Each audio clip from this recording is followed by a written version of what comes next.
할렐루야. 오늘 우리 호평제일교회에 다시 찾아오신 여러분을 또 진심으로 환영하고 축복합니다. 다시 오신 분들 계시죠? 여러분, 옆에 있는 분들과 함께 이렇게 인사를 해볼까요? 잘 오셨습니다. 잘 오셨습니다. 이렇게 인사를 하고 또 한 번 더 인사합시다. 오늘 하나님께서 우리에게 꼭 필요한 은혜를 주실 겁니다. 오늘 하나님께서 우리에게 꼭 필요한 은혜를 주실 겁니다. 아멘. 여러분, 요즘에 마음이 편하게 살아가는 사람이 얼마나 될까요? 참 겉으로는 웃고 있지만 마음속으로 걱정과 염려를 안고 살아가는 사람들이 참 많은 것 같습니다. 사업하시는 분들을 만나보면 이전에는 참 사업이 잘 됐는데 요즘에는 사업이 안 된다라고 이야기하고, 물가는 오르는데 내 월급은 오르지 않는다, 이렇게 걱정하는 분들이 참 많아요. 건강에 대한 걱정, 자녀에 대한 걱정, 경제적인 문제와 노후에 대한 걱정, 그리고 직장의 문제, 인간관계에 대한 문제, 여러분 한 가지 이상은 정말 그 문제를 안고 살아가는 것 같아요. 문제를 해결하면 또 다른 문제가 찾아옵니다. 저 사람은 아무 문제가 없겠지라고 생각하는 사람도 좀 더 깊이 있게 들여다보면 누구에게도 말 못하는 그런 고민과 아픔을 안고 있는 분들이 있더라고요. 겉으로 평안해 보이지만 속으로 눈물을 흘리면서 그렇게 마음 조이면서 살아가는 사람들, 웃고 있지만은 마음 한편에는 그냥 무거운 짐을 지고 살아가는 분들이 있더라고요. 사람마다 그 문제의 모양은 다르지만 문제 없는 인생은 없더라. 그래서 여러분, 우리는요 더욱더 하나님이 필요합니다. 하나님의 위로와 은혜가 필요한 사람들이죠. 우리의 인생이 정말 걱정을 내려놓으면 또 다른 걱정을 주워 들게 된다라는 그런 말이 있을 정도로 여러분 그렇게 걱정거리를 안고 살아가는 사람들이더라. 우리가 행복해지려고 열심히 달려갑니다. 근데 정작 마음에 평강이 없습니다. 많이 가졌는데도 불구하고 불안합니다. 성공했는데도 만족이 없습니다. 사람들 속에 있는데도 불구하고 외롭고 쉬어가는데도 불구하고 피곤합니다. 세상은 우리에게 말하죠. 더 많이 가지면 더 행복해질 거야. 더 성공하면 더 만족할 거야. 그런데요, 세상이 주는 기쁨과 그 만족은 잠시 잠깐 오래 가지 않습니다. 새 차를 샀습니다. 한 3개월 지나니까 옆에 차들이 막 문콕을 하고 기스를 내고 이래가지고 헌차가 되어버렸어요. 새 차의 기쁨이 다 날아가 버렸어요. 새 집으로 이사를 했습니다. 처음에는 좋았어요. 너무 기분이 좋았어요. 근데 1년도 되지 않아서 집에서 하수구 냄새도 올라오고 또 이러면서 문제가 생기니까 그 기쁨도 오래 가지 못하더라고요. 그래서 오늘 예수님께서 우리에게 놀라운 말씀을 하십니다. 어떤 말씀을 하시느냐, 우리 같이 한번 읽어볼까요? 같이 한번 읽어봅시다. 같이 읽습니다. 같이 읽습니다. 시작. 진리를 알지니 진리가 너희를 자유롭게 하리라. 오늘 우리가 읽었던 말씀이죠. 진리를 알지니 진리가 너희를 자유롭게 하리라. 여러분, 진정한 자유는 환경이 좋아진다고 해서 주어지는 게 아니에요. 문제가 모든 것이 해결되었다고 해서 사라진다고 해서 생기는 것이 아니더라고요. 하나님 안에서 참된 진리를 발견하고 그분을 의지할 때 비로소야 우리의 영혼이 자유를 누리게 되더라고요. 그래서 오늘 이 예배 가운데 세상이 줄 수 없는 평강, 그 하나님께서 주시는 자유를 경험하는 복된 시간이 되시기를 주의 이름으로 축원합니다. 여러분, 하나님께서 우리에게 세상이 줄 수 없는 평강과 이 자유를 주기 위해서 우리에게 믿음의 가정, 이 공동체, 교회라는 것을 주셨어요. 그래서 교회가 뭐냐, 교회는 어떤 곳이냐, 그리고 교회를 왜 다니느냐를 우리가 한번 고민해 봐야 되겠죠. 첫 번째로 보니까 교회는요, 참된 자유를 맛보는 곳이다. 참된 자유를 맛보는 곳이다. 여러분, 우리가 자유라고 생각하면 뭘 생각하십니까? 많은 사람들은 자유를 그냥 내 마음대로 사는 것, 내가 하고 싶은 대로 다 하는 것, 이게 자유라고 생각을 합니다. 근데 성경은요, 자유를 그렇게 말하고 있지 않습니다. 성경이 말하는 참된 자유는 내 마음대로 사는 게 아니래요. 내가 짓눌렸던, 나를 짓누르고 있던 그 짐에서, 그 죄의 짐에서 해방되는 것이 자유라고 그렇게 이야기를 하고 있습니다. 여러분, 우리의 인생이 생각보다 무거운 짐들이 많죠. 걱정의 짐들, 염려의 짐들, 미움의 상처의 짐들, 그리고 남과 비교하는 열등의 짐들, 교만의 짐들, 너무나도 많습니다. 너무나도 많아요. 그 모든 것들이 죄의 짐들이죠. 죄로 인해서 생겨난 짐들. 겉으로는 웃고 있지만 속으로 그 무거운 짐들을 지고 살아가는 분들이 얼마나 많습니까? 근데 이상하게도요, 그 짐을 내려놓으려고 하지 않아요. 내려놓으려고 하지 않고 내 힘으로 해결해 보겠다고, 내 힘으로 지고 가겠다고 더 악착같이 붙들고 그렇게 살아갑니다. 어느 마을에 아주 고집이 센 부자가 있었어요. 이분의 이제 철학이 딱 하나가 있었는데, 남의 도움은 절대 받지 않는다. 내 힘으로 해결한다. 내가 못하면, 내 힘으로 하지 않으면 죽어도 안 한다. 이런 이제 철학을 가진, 인생 철학을 가진 부자가 있었어요.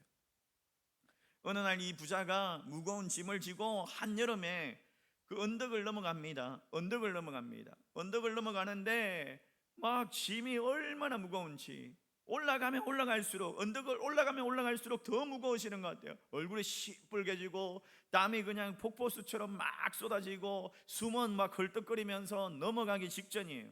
마치 그 길을 지나가던 목사님께서 안쓰러워가지고 한마디 했어요. 선생님, 너무 힘들어 보이시는데 제가 좀 들어드릴까요? 라고 했어요. 그 부자가 정색을 하면서 아닙니다. 목사님이 다시 한 번 더 정중하게 부탁을 했어요. 아이고, 제가 조금만 들어드릴게요 라고 하니까 버럭 화를 내면서 이 부자가, 목사님 내 인생을 책임질 거예요? 남의 도움을 받으면 내가 약해진단 말이에요. 이러면서 이분이 막 화를 내면서 더 힘주어서 막 올라가는 거예요. 짐을 지고. 얼마 가지 못해가지고 푹 쓰러져 버렸어요. 목사님 올라가지고 달려갔습니다. 달려가가지고 괜찮으십니까? 이런데 이분이 일어나지를 못하는 거예요. 짐에 눌려가지고, 짐이 너무 무거워가지고 혼자 힘으로 전혀 일어날 수가 없는 거예요. 몸을 일으킬 수가 없는 거예요. 목사님께서 또 조용히 이야기했어요. 선생님, 지금은 어떻게 좀 도와드릴까요? 도와드려도 될까요? 이렇게 이야기하니까 그 부자가 그제서야 자기 속마음을 이야기하는데, 목사님, 사실 아까부터 좀 도와주셨으면 좋겠다고 생각했습니다. 이런 분들이 많잖아요. 이런 분들이 많아요. 우리 이야기 아닙니까? 우리가 그러지 않습니까? 힘든데도 내려놓지 못해요. 남들에게 그걸 나누지를 못해요. 끙끙 안고 살아갑니다. 혼자 그거 해결해 볼 거라고. 하나님께 맡기라고 해도 하나님 맡기지 못하고 그 짐 붙들고 살아갑니다. 기도하라고 해도 내가 해결해 보겠다고 기도하지 않습니다. 기도하지 못합니다. 하나님께서 말씀 가운데 도와주겠다라고 약속의 말씀을 하고 있는데도, 아니 내가 알아서 하겠어요, 하나님 상관하지 마세요 하면서 그렇게 고집을 부립니다. 근데 결국에는 인생의 언덕길에서 넘어지고 말죠. 여러분, 오늘 본문에 예수님께서 이렇게 말씀하시는데, 자, 요한복음 8장 31절 그리고 32절, 31절은 우리가 읽지 않았지만 우리 같이 한번 2절 읽어보겠습니다. 시작. 그러므로 예수께서 자기를 믿은 유대인들에게 이르시되 너희가 내 말에 거하면 참으로 내 제자가 되고 진리를 알지니 진리가 너희를 자유롭게 하리라. 여러분, 이 당시에, 예수님 당시에 그 유대인들을 보니까 이들은요, 와, 나는 하나님의 선택받은 백성이야, 자유인이야 라고 생각하면서 그렇게 자만하면서 살아가는 거예요. 우리의 조상은 믿음의 조상 아브라함이기 때문에 나는 하나님 나라에 갈 수 있고 괜찮다라고 생각하는 거예요. 종교 생활도 하고 율법도 잘 압니다. 그런데 주님께서 뭐라고 말씀하십니까? 예수님께서 그들의 진짜 문제를 보셨죠. 그들의 진짜 문제는 죄의 노예로 살고 있더라는 거예요. 겉으로는 자유한 것 같지만은 그냥 죄에 묶여가지고 염려와 두려움에 사로잡혀가지고 그렇게 살아가는 거예요. 예수님께서 바로 그 사슬을, 그 죄에 묶여있는 그들을 풀어주기 위해서, 자유함을 주기 위해서 이 땅에 오셨다라는 거예요. 여러분, 물고기가 물을 떠나면 어떻게 되죠? 죽습니다. 이건 자유가 아니에요. 기차가 선로를 벗어나면 어떻게 되죠? 자유가 아니에요. 탈선입니다. 마찬가지로 사람이 하나님을 떠나면 자유가 아니라 죄의 종이 된다는 거예요. 예수 안에 있을 때에, 하나님이신 예수 안에, 하나님의 아들이신 예수 안에 있을 때 참된 자유를 누리게 되는 거죠. 그래서 여러분, 하나님께서, 아니 예수님께서 우리에게 그 자유를 맛보라고, 그 자유를 누리게 하시기 위해서 교회를 주셨는데, 이 교회는요 단순히 사람들이 모이는 건물이 아닙니다. 교회는 무거운 짐을 내려놓는 곳입니다. 교회는 상처 입은 영혼을 치유하는 곳입니다. 교회는 죄인들이 용서받는 곳이에요. 교회는 불안한 사람들이 평강을 얻는 그런 곳입니다. 그리고 교회는요 예수 안에서 참된 자유를 맛보는 곳이에요. 사랑하는 성도 여러분, 혹시 오늘도 혼자 짐을 지고 가시려고 하는 분들 계십니까? 걱정의 짐들, 가정의 짐들, 사업의 짐들, 자녀의 짐들, 건강의 짐들, 남편, 아내의 짐들 지고 계시죠. 오늘 그 짐을 예수 그리스도의 십자가 앞에 내려놓으시길 바랍니다. 주님께서 여러분에게 말씀하십니다. 수고하고 무거운 짐진 자들아 다 내게로 오라. 내가 너희를 쉬게 하리라. 여러분, 예수 안에 있으면 참된 쉼이 있습니다. 참된 자유가 있습니다. 내 능력으로 그 자유를 얻는 것이 아니에요. 주님께 맡길 때 시작됩니다. 오늘 호평제일교회 처음 나오신 분들, 또 오랫동안 그 신앙을 잠시 쉬고 계셨던 분들, 다시 신앙을 회복하기로 결단하는 분들, 오늘 이 시간에 정말 십자가 앞에 모든 짐을 내려놓고 하나님이 주시는 참된 자유를 경험할 수 있는 그런 복된 인생 살아갈 수 있기를 주의 이름으로 축원합니다. 두 번째로, 교회는요 행복 매뉴얼을 배우는 곳입니다. 행복 매뉴얼을 배우는 곳입니다. 여러분, 세상에 설명서 없이 사용할 수 있는 기계가 잘 없죠? 없습니다. 설명서가 다 들어있어요. 새로 산 제품들 보면 우리가 이 설명서를 꼼꼼하게 안 읽어서 그렇지 설명서가 있어요. 텔레비전에도 설명서가 있고 휴대폰에도 설명서가 있어요. 설명서가 들어있지 않으면 홈페이지에 들어가면 또 설명서를, 매뉴얼을 다운받을 수가 있어요. 자동차를 사면 설명서가 있습니다. 또 설명을 해줍니다, 사람들이. 근데 이상하게도 사람들은요 가장 중요한 설명서, 자기 인생의 설명서, 이거 없이 살아갑니다. 이거 없이 살아가려고 해요. 내 맘대로, 그냥 내 생각대로 그 설명서 없어도 된다, 이렇게 살아갑니다. 여러분, 이런 경험 있죠? 저 그런 경험 있습니다.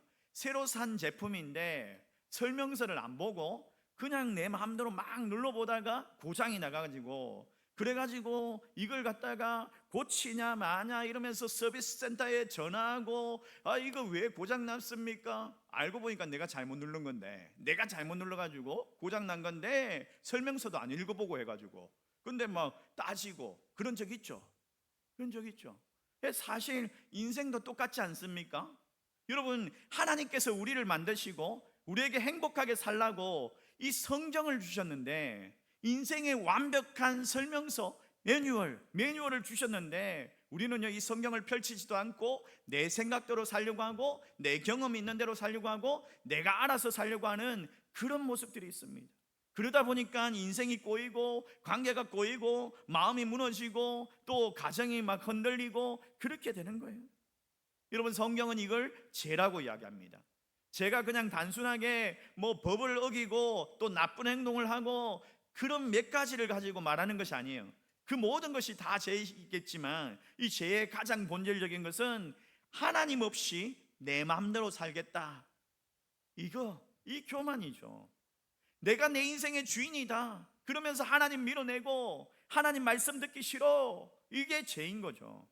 그래서 여러분, 예수님께서 그 당시의 종교 지도자들을 향해서 안타까운 말씀을 합니다. 내 말이 너희 안에 들어갈 곳이 없구나. 겉으로는 신앙생활 하는 것 같은데 실제로는 자기 생각이 너무 말씀보다 앞서 있고, 그래서 하나님의 말씀이 들어가지 못하는 거예요. 하나님 말씀을 듣고 있는데도 두 종류의 사람들이 있겠죠. 하나님의 말씀을 밀어내는 사람, 죄가 있어가지고 이 죄를 회개해야 되겠죠, 하나님 앞에서. 여러분, 교회 안에 두 종류의 사람이 있답니다. 한 사람은 종교인, 교회 나오지만은 여전히 자기 생각이 기준이 되고 하나님 말씀보다는 자기의 경험이 더 중요하고 하나님보다는 자기의 고집을 더 믿습니다. 반면에 신앙인들이 있어요. 신앙인들, 이 신앙인들은 하나님 말씀 앞에서 자기를 내려놓습니다. 하나님의 말씀이 맞습니다, 내 생각보다 하나님의 말씀이 옳습니다 라고 고백하는 사람들이에요. 그래서 하나님 말씀 앞에서 순종하는 삶이에요. 또 요즘에 보니까 새로운 사람들도 있대요. 어떤 사람들이냐면 AI가 기준되는 사람들. AI가 그냥 하나님 말씀처럼 AI한테 다 물어봐. 네. 결코 그렇지 않습니다. 여러분, 그 차이가요 인생에 큰 차이를 만듭니다. 신명기 10장 13절 말씀에 하나님께서 우리에게 성경을 주신 이유가 있는데, 자, 같이 한번 읽어봅시다. 같이 읽어볼까요? 신명기 10장 13절 같이 읽습니다. 시작. 내가 오늘 내 행복을 위하여 내게 명하는 여호와의 명령과 규례를 지킬 것이 아니냐. 여러분, 하나님께서 우리에게 뭐라고요? 억압하고 규칙을 만들어서 지켜라 이러면서 그래서 성경을 주신 것이 아니라, 우리를 괴롭게 하기 위해서 말씀을 주신 것이 아니라 뭐라고요? 행복을 위해서, 너의 행복을 위해서, 행복 주기 위해서 이걸 만들었대요. 너희들이 힘들어서 넘어지려고 할 때 이 인생의 매뉴얼, 행복의 매뉴얼을 읽어보라는 거예요. 인생에서 해답이 없어요, 내 스스로 할 수 없는 그런 일들이 있잖아요. 그러면 어떻게 합니까? 차 안에서 번개탄 피워놓고 자살합니까? 한강에 올라가가지고 뛰어내립니까? 그러면 안 돼. 인생의 해답을 모르니까, 이 성경을 모르니까 그러는 거죠. 인생은요 참 보니까 설거지 같지 않습니까? 제가 집에서 이렇게 보니까 저희 집에 이제 이 아이들이 시간대별로 와서 밥을 먹어요. 같이 모여가지고 밥을 잘 못 먹어요. 시간이 다 달라가지고. 그러면 집에 있으면 애들이 밥 먹고 나가고 밥 먹고 나가고, 한 놈 밥 먹고 나가면 또 한 놈 들어와서 밥 먹고 나가고 이래요. 그러면 먹고 나가면은, 먹었으면 자기 그릇은 자기가 설거지를 하고 가면 될 건데 그걸 싸놓고 가는 거예요. 그럼 저녁 되면은 수북하게 설거지가 쌓여 있어. 저희 아내가 이제 돌아옵니다. 월요일 날 이제 막 밖에 나가기 싫고 이러면 월요일 날 이제 하루 정도 쉬거든요. 저는 하루 정도 쉬는데, 때로는 이제 성경 공부하러 가기도 하고 어디 모임 가기도 하고 뭐 축구하러 가기도 하고 뭐 여러 가지 이제 제 개인적인 일을 하는데, 어떨 때는 한 발자국도 밖에 나가기 싫을 때가 있어요. 그럼 집에 가만히 있어요. 아무것도 안 하고 밥도 잘 안 먹어. 가만히 있어. 가만히 있을 때가 있어요. 그럴 때가 있더라고요. 저도 그럴 때 있는데, 근데 애들이 이제 밥 먹고 가면은 설거지가 막 쌓여 있어. 그 설거지가 막 쌓여 있으면 저녁에 아내가 들어와 가지고 막 잔소리를 해. 아이, 설거지도 안 하고 집에서 뭐 하냐고 이러면서 막 잔소리를 해. 그러면 억울해. 내가 먹은 것도 아닌데 왜 내가 설거지 해야 되는데, 애들이 먹었는데 이러면서 좀 짜증나더라고요. 어떨 때는 이게 설거지가 좀 쌓인다 싶으면은 이거 또 오면은 또 잔소리 하겠다 그래가지고 빨리 설거지를 좀 해놓습니다. 해놓으면은 또 돌아서면 또 설거지가 쌓여 있어. 누구야 이거, 또 누가 먹었어 이거. 화가 나요. 그럴 때 애들 잡아놓고 먹고 가면은 요새는 이제 잡아놓고 야 빨리 설거지해 뒤에 지켜가지고 설거지하고 가 이런 식으로 하기도 합니다. 야, 이게 인생이 돌아보면 설거지인 것 같아요. 해결했다 싶으면 쌓여요 계속. 왜 그럴까요? 인생이 해결되지 않아요. 문제가 생기고 정리하면 더 어지러워지고 치우면 또 쌓이고. 왜 그럴까요? 하나님의 방법이 아니라 내 방법대로 살기 때문에. 하나님의 말씀을 따라 살기 시작하면 놀라운 일이 일어납니다. 여러분, 관계가 정리되고 또 가정의 회복이 일어나고 또 우선순위가 바르게 세워지고 마음의 평강이 찾아옵니다. 하나님의 질서 안에 들어가게 되면 여러분의 인생이 제자리를 찾아가요. 정상적으로 돼요. 그래서 교회는요, 단순히 예배만 드리는 곳이 아닙니다. 교회는 행복 매뉴얼, 이 하나님의 말씀, 이 말씀을 배우는 거죠. 말씀을 통해서 인생을 점검하고 말씀을 통해서 하나님의 방법대로 살아가는 그 법을 배우는 곳이 바로 교회입니다. 사랑하는 성도 여러분, 지금 내 방식대로 살아왔다면 이제는요, 하나님의 방법, 하나님의 방식을 한번 배우고 살아가십시오. 그리고 세상은요, 끝없이 많은 길을 말하지만 하나님의 방법은요, 하나님의 길은 안전한 길입니다. 그 말씀을 붙들고 살아갈 때 후회 없는 인생, 복된 인생, 행복한 인생을 살아가게 됩니다.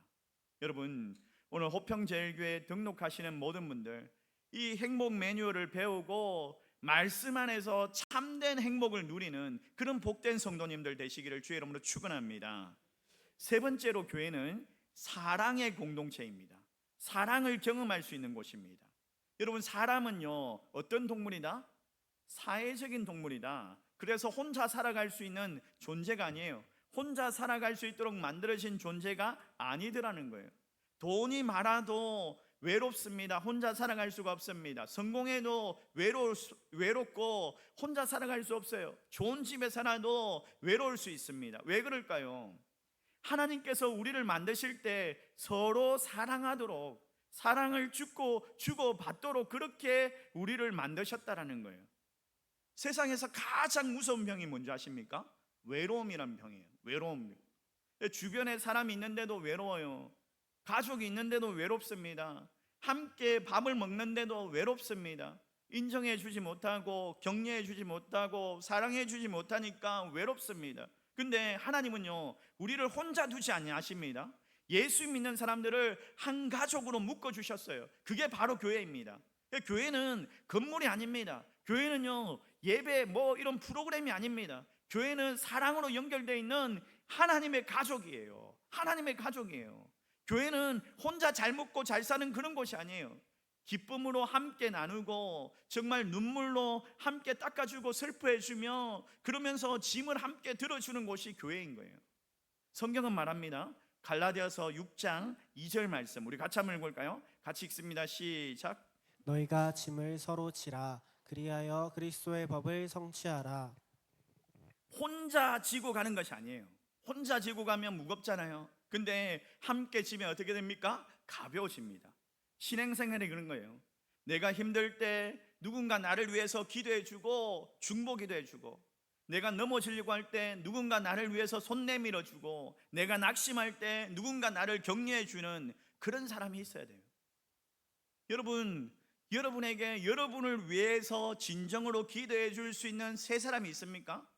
세 사람이 있어야 돼요. 적어도 두세 사람이 모인 곳이 바로 교회인 거예요. 내 이름으로 모인 곳에 나를 위해서 진정으로 눈물 흘리면서 기도해 줄 수 있는 사람, 그 사람들이 있어야 돼요. 그래서 그리스도 안에서 자유를 얻게 됩니다. 이 자유를 얻는다는 것은 단순히 제 용서를 받는다 그런 뜻만 있는 게 아니에요. 이제는 사랑하면서 살아가는 새로운 삶으로 부름받았다라는 그런 뜻인 거예요. 여러분, 사도 바울이요, 갈라디아서 5장 1절 말씀에 이렇게 얘기하는데 우리 같이 한번 볼까요? 같이 읽습니다. 시작.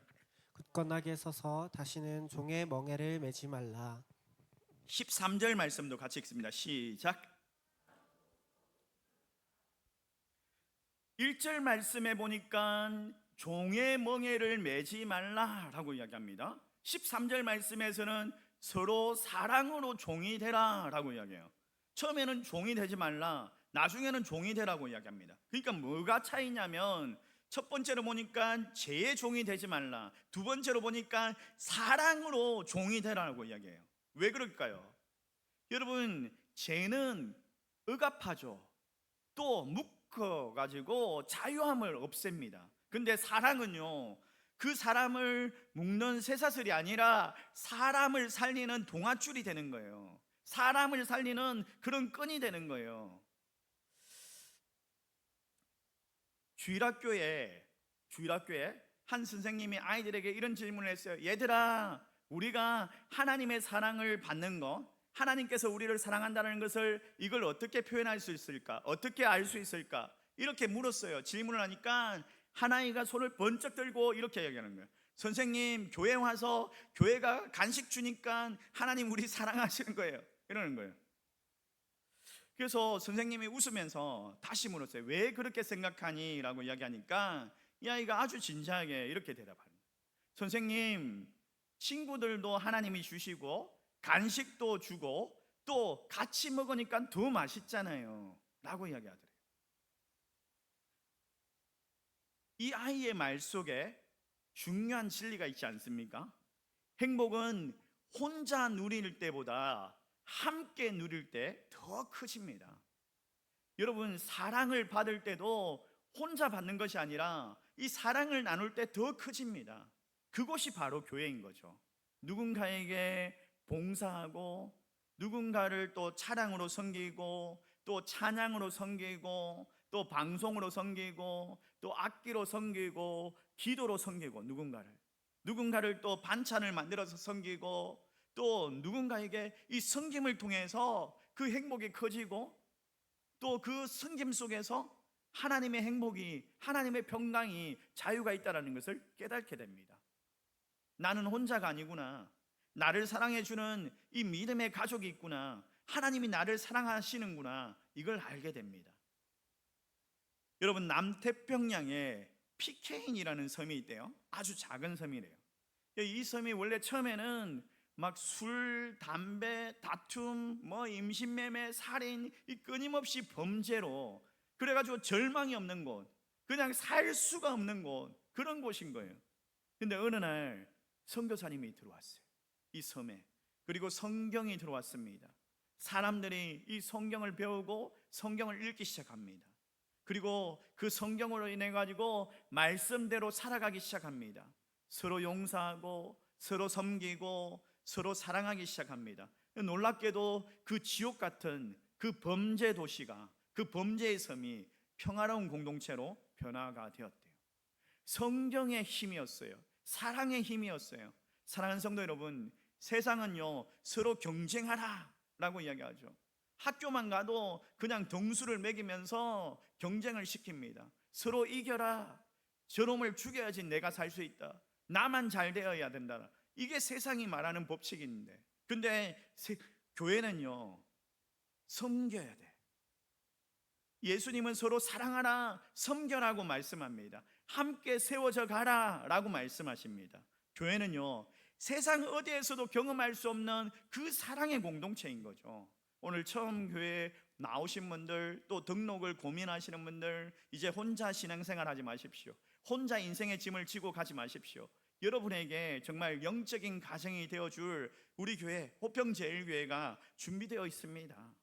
우리 호평제일교회가 여러분의 집이 되어주기를 원합니다. 기쁠 때 함께 웃어주고 또 슬플 때, 힘들 때 함께 위로하고 울고 또 넘어지려고 할 때 함께 붙들어주는 그런 믿음의 가족이 되기를 원합니다. 사랑하는 성도 여러분, 이제 세상의 외로움과 그 무거운 짐을 내려놓으십시오. 예수 안에서 참된 자유를 누리고 말씀 안에서 행복의 길을 배우면서 또 교회 안에서 사랑의 공동체를 경험하시길 바랍니다. 그때 여러분의 인생이 이전과는 전혀 다른 새로운 은혜를 경험하게 될 거예요. 오늘 이 자리에 함께 하신 모든 분들이 호평제일교회 안에서 정말 하나님의 사랑을 풍성하게 누리면서 살아가는 그런 복된 성도님들 되시기를 주의 이름으로 축원합니다.